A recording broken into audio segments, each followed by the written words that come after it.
ก่อนบ่เอาฟ้าลงนี่มาครบชุดเลยอันนี้เนาะทั้งฝาทั้งแท่ง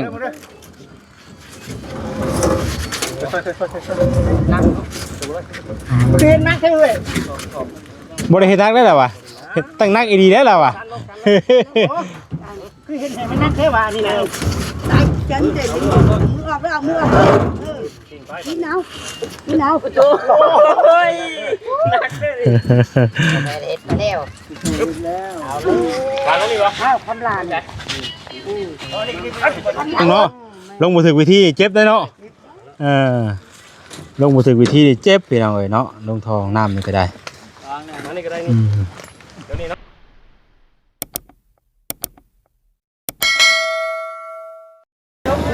เอาพี่น้องเอ้ยเปิดภาพเปิดคลิปมาเมื่อนี้เนาะตอนนี้เพิ่นมาส่งท่อห้องน้ำแล้วพี่น้องเอ้ยเนาะโอ้ยุกเลยบ่ตัวนี้กะพี่น้องเอ้ยเอาลงเลยบ่นี่ตัว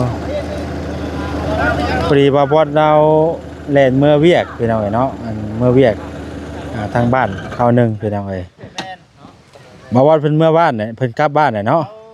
มีเวียกยังบ่กลับบ้านบ่สบายดียังอยู่ค่ำมื้อนี้หัวค่ำ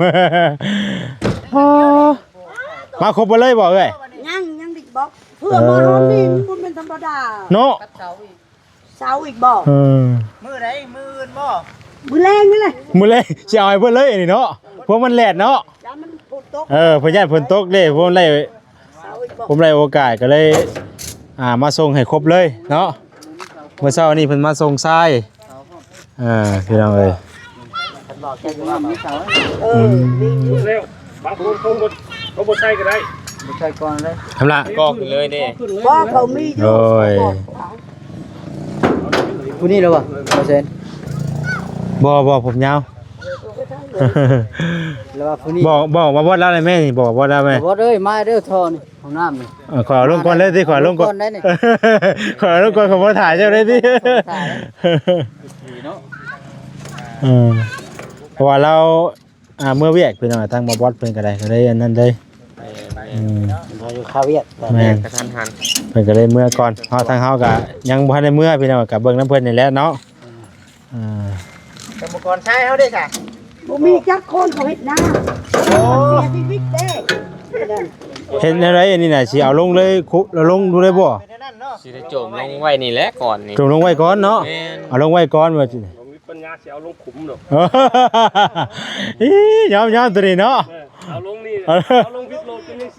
เอาลงพิษรถแหละตัวเจ้าเค้กเอาเองเด้อติไปห้องบ่ไปเซ็นฮะบ่ห้องก็ได้บ่ห้องน้องบ่ห้องบ่เป็นหยังระวังเด้อครับเด้อระวังเด้อโอ้แม่บ่แดงเลยบ่แดงเลยบ่แดงเด้อเล่นไปเล่นเข้าเราบอกลูกแล้วเด้เล่นเข้าบ่แดงหลายคู่หลายคนเอาจอยให้เบาจอยเบาคำเบาจิตเนาะเล่นผู้เล่นเอาพอเพชรพี่น้องเลยสบายดีเด้อโอ้ยฝากช่องไว้พอเพชรแทนเพชรโอ้ยเอาไปติดตามพี่น้องเลยฝากติดตามแน่โดยเอาไปติดตามเพิ่นแน่แทนเพชรพี่น้องเลยเนาะป้าโธ่ตอนนี้กะเพิ่นมาฮอดแล้วพี่น้องเลยเนาะ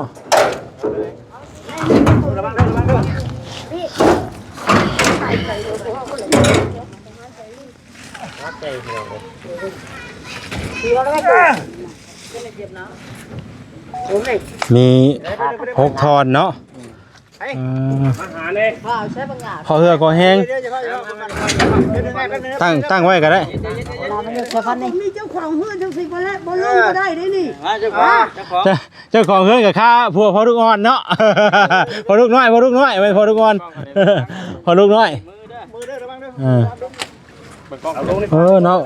ค่อยก็อยากนั่นอยู่ท่านี้กับมือจับพี่น้องเลยเนาะ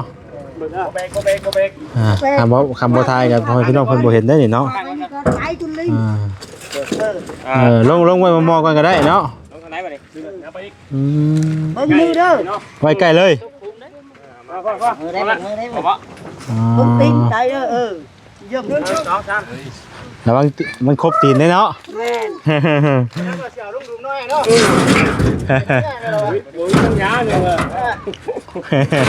เอาลงไปเลิกกับพ่อแห้งอย่างที่ไหนพ่อแห้งตัวนี้ทีมงานมามืออื่นกะลุยเอาลง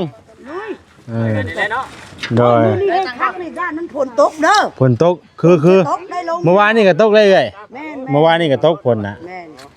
เป็นอะไรกันนี่มือแน่นอนเอาจังไหนเอาลงใช้ตัวน่ะเอาไว้นี่แหละเอาฟ้าลงนี่ มาครบชุดเลยอันนี้เนาะทั้งฟ้าทั้งแท่ง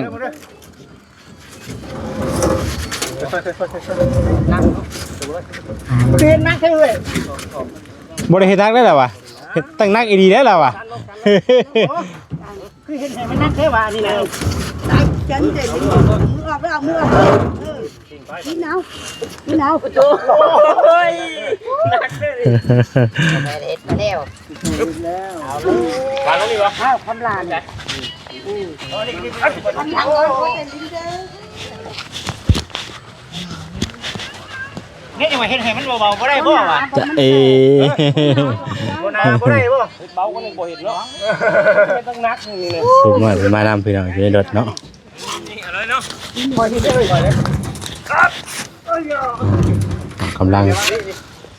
ลงพี่น้องเลยของนักเนาะมาครบเลยพี่น้องเลยทางนี้แหละไปมาก่อนเมื่อเด้อจ่อยเด้อล้มแบบนี้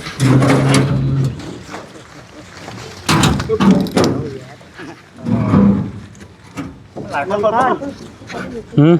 คนละไม่มองเข่าวะบ่จิตไม่มองเข่าต้องมีวิธีได้ ต้องมีวิธีเอาลงเนาะลงบ่ถึงวิธีเจ็บได้เนาะลงบ่ถึงวิธีเจ็บพี่น้องเอ้ยเนาะลงทองน้ำนี่ก็ได้มานี่ก็ได้นี่เดี๋ยวนี้เนาะโอ้มันนี่บ่ลุยลงกันมึงหมอไปจะได้ก่อนหาหมอก่อนตั้งนี่บ่เอาลงก็ได้บ่ตัวคิดแท้เนาะมือติ่นเด้อฟังเลิกดีเลยเราก็บอกว่านี่มือแล้วล่ะว่ะเราก็เป็นห่วงผู้ใหญ่อีกพี่น้องนะร้องนี่มือเลิกว่าซั่นเนาะดูบ่าวคำลาพี่น้องเอ้ยน้องนี่มือเลิกแล้วว่ะมาตรฐาน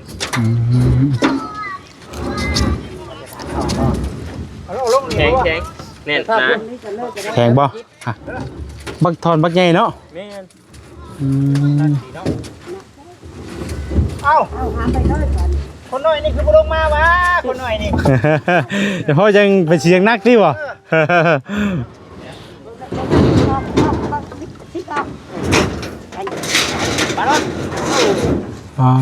ตัวลันดิลิงเนาะลันน่ะว่างไปนี่ก็ได้กิ้งว่ะทางไหนกิ้งลงนี่โอ้ยบ่ให้กินได้ขึ้นดิถึงเจอกันได้เป็นเพลมันได้บ่ได้ขึ้นมาคิงน้อยแต่เฮาเลยจังน้อยเนาะนี่มาคิงใหญ่เด้นี่นะเจ้าบ่อยากมาชุบลงไฟว่าม่วนคักอีหยังอีติค่อยๆเด้อโอเคกิ้งลงนี่เพื่อหามขึ้นนี่ตาดูนี่นี่ว่ามันต้องมีวิธีไรต้องเอาไม้กาดสไลด์ลงไปเลยมันต้องมีไม้หลายคนคือเฮือนน้องแต่ที่เฮาเห็นโอ้ยอยู่ลุม2คนเลย2คนเฮาเอาไม้สไลด์ลงสไลด์ลงไหลลงอ่ะนะเฮ็ดฉันกันนั่นน่ะคนระวังเด้อบ่ทำเบิดเดี๋ยวเอาไปได้บุงเลยระเวงไม่มาระวังเด้อ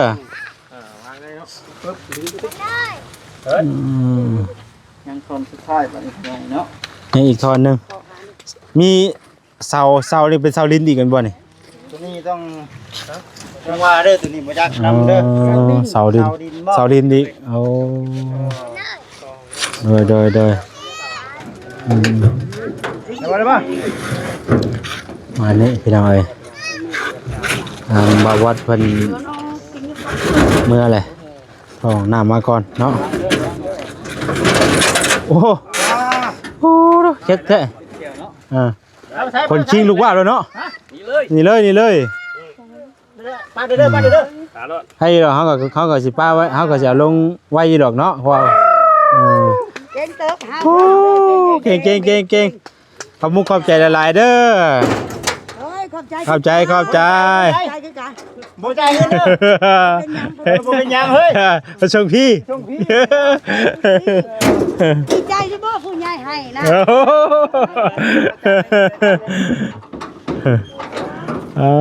พี่น้องอารมณ์เป็นทีมห้อยแล้วเนาะในเรื่องที่เป็นนายกรรมกรน้ำเอื้อยเนาะสมมุติว่าเฮ็ดแล้วเรามานั่นสมมุติว่าเพิ่นผู้นี้ไปสมัครเฮ็ดงานน้ำนี่สิรับอยู่บ่ครับเนาะเลี้ยงข้าวเลี้ยงน้ำอีกมื้อนอนให้เงินเดือนเท่าไหร่บัดนี้ให้เงินเดือนนึง4 ล้านโอ้ป้าเลี้ยงข้าวเลี้ยงน้ำพร้อมโอเคได้บ่ได้ได้โอ้เอาล่ะเอาทำงานให้เราแม่นโดยขอบใจเด้อขอบใจโดยแม่นเอาลูกเราได้มาน่ะลูกโอ้เรามีคนงานนะจีกเสื้อว่าไปแล้วบ้านนี่บ่ได้เพิ่นให้สิปั๊บไปให้ใช้งานเพิ่นโดนได้เนาะแม่นงานเพิ่นโดนพี่น้องเอ้ยถือว่าอารมณ์เป็นสำเร็จเป็นที่เรียบร้อยแล้วพี่น้องเอ้ยเนาะเราหยอกกันพี่น้องเอ้ยเนาะสบายดีเด้อเนาะสบายดีพ่อแม่พี่น้องเอ้ยเปิดภาพเปิดคลิปมากับพอดีเห็นรถเพิ่นมาส่งท่อพี่น้องเอ้ยเนาะเปิดกล้องนั้นตัว10ทันเพิ่นมาแบบปุ๊บปั๊บเลยพี่น้องเอ้ยแห่ทรายบ่ว่าสิเป็นแห่ทรายหยังก็ครบแล้วยังเหลือแต่เสาบัดนี้เรื่องห้องน้ำนี่เป็นทางบาบอสพี่น้องเนาะจัดแจงเรื่องซื้อเครื่องซื้อของอุปกรณ์มาพี่น้องเนาะแต่เพิ่นบ่อยู่พี่น้องเพิ่นกลับก่อนแล้วแต่ว่าบางเทื่อพังเบิ่งช่วงแรงๆบางเทื่อละมาอีกก็มีเนาะทางบาบอสเพิ่นก็ได้พอไม้ตอกอย่างเงี้ยเพิ่นก็เดือยไว้แล้วนี่นะเครื่องไม้เครื่องตอกนี่พี่น้องเอาไว้เฮ็ดข้าวเฮ็ดหยังมันทันแหละเนาะประมาณนี้พี่น้องเอ้ยปอจูดยังกันนะครับล่ะ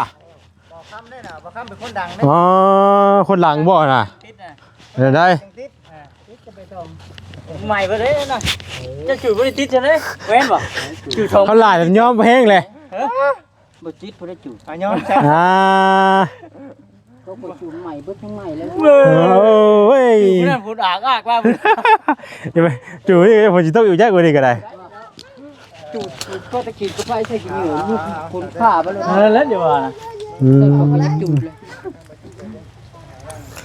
พี่น้องเลยเนาะหักแล้วโอ้ตัวนี้มันต้องกำลังลายได้ตัวนี้ได้บอกคำละตัวยกใส่เผาตัวลงแล้วคักบ่ทันบ่ทันจำติปัญญูตัวเบิดติ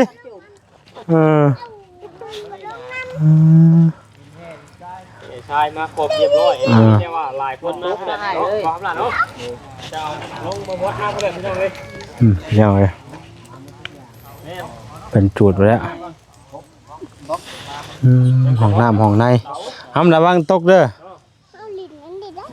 บดินเด้อมันเอาไปผ่าพิษมันได้มันจะทับตีนเจ้าได้แข่มันทับเด้อเอาไงเถอะบ่หรือว่าเอาแต่ขนาดของน้ำเลยว่าสีใส่ตะก้อนก็ได้น้ำเขาไม่บล็อกเลยจ้ะบล็อกเพิ่นกับมีบล็อกคอนบอลนี่นะอะไรกันไม่เซ็ตครบเป็นห้องน้ำแบบนั้นเลยนะเนาะครบไปเลยเครื่องห้องน้ำห้องต่อก็ได้จะไหนที่นี่คือว่าสิไปเฮ็ดงานนะเพิ่นบ่เดือนนึงเท่าไหร่เพิ่นว่าน่ะถามไว้ลองเล่าดูเดือนนึงเท่าไหร่4 ล้านเดือนละ4 ล้านเดือน4 ล้านไม่ได้นอนเดี๋ยวกินอยู่นอนน้ำดินั่นมันถึงหม่องไงเนาะนั่นมันถึงหม่องมาไม่ได้เลยถ้าบางหลักคำหลา นอนไปถึงหมองมาบ่ได้เสียซ้ำ หยอกเขาหยอกได้พี่น้องเนาะลูกสาวคนหลายใช่ไหม แม่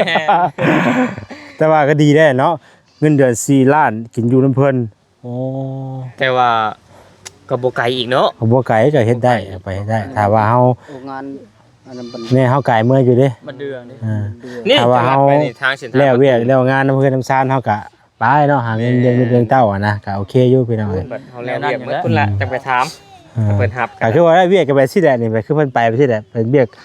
ส่งเครื่องส่งของมาสิแหละเนาะ ไปกับเพิ่นเนาะ แม่นเฮาไปเพิ่นเฮาก็ไปกับเพิ่นเด้อมันต้องออกกำลังเด้เนาะบ่คือบ่ย่อยบ่ได้เด้เนาะ ได้เกินเพิ่น เฮ็ดหยังก็ยาก แต่ว่าถ่ายคลิปนี่ก็ยังคือย่อยชอกก็ปั๊บนี่เห็นบ่นี่มันฮ้อนแฮงลูก เป็นอยู่บ่ล่ะเรียนให้ผมเด้อครับเป็นตลกเต่า ว่าเนาะเอ้ย เป็นใหญ่นี่ครับบ่เป็น หายากได้รถเต่าซุมื้อนี่ หายากอยู่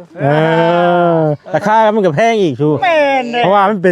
ป็นรถเก่าเด้มันเป็นรถรุ่นเก่าแล้วมันเป็นรถชาชมเด้ราคามันแพงยิ่งเก่ายิ่งมีราคา 50ล้านพอแต่กระปุ้น โอ้ยมีเงินหน่อยบ่ได้แล้วบ่ได้ขี่หรอก ฮะเจ้าขดองบ่ได้ราคา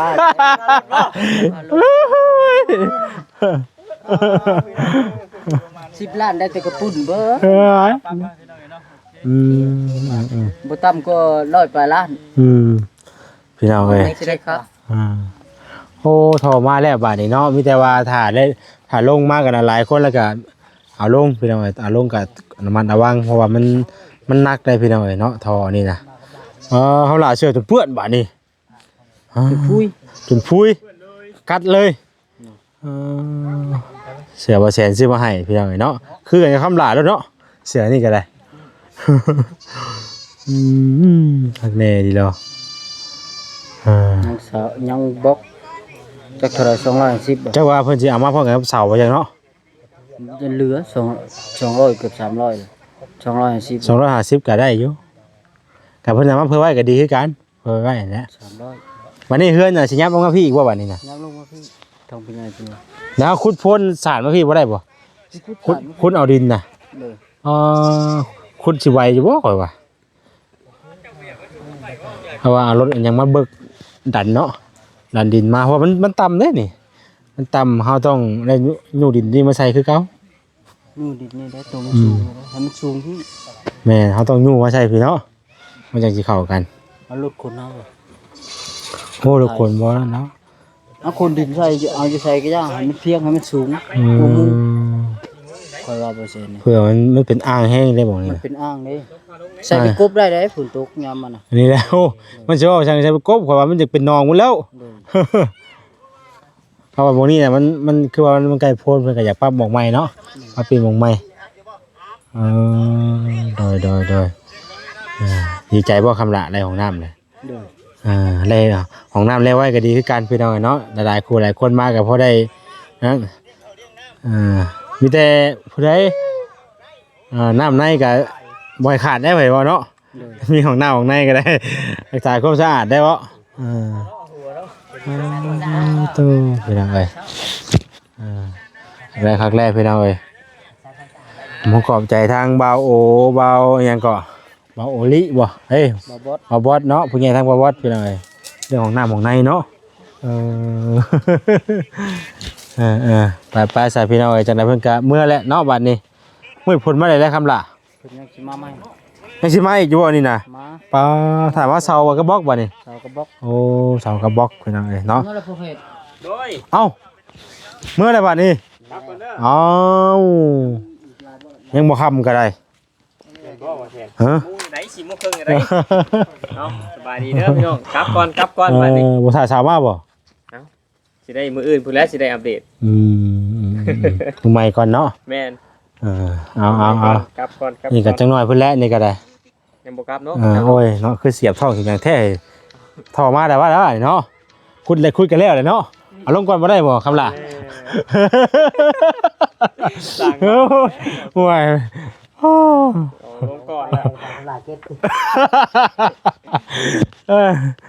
ไปพี่น้องเนาะจังได๋ก็เอาโอเคเดินทางปลอดภัยจังน้อยก็กลับคือกันแล้วนี่ก็ได้โดย มานำกันบ่รถจักรอยู่ไส นี่รถข่อยอยู่ภาคหัวนี่ เออบ่จอยอันบ่จอยได้จ้ะ ขี่มาน้ำกัน ขี่มานำกันบ่เออ ไปเมื่อก่อนนะ โอเคทางปลอดภัยไปพี่น้องเอ้ยเพิ่นเมื่อแล้วเนาะทางเฮาก็จะจบคลิปก่อนสบายดี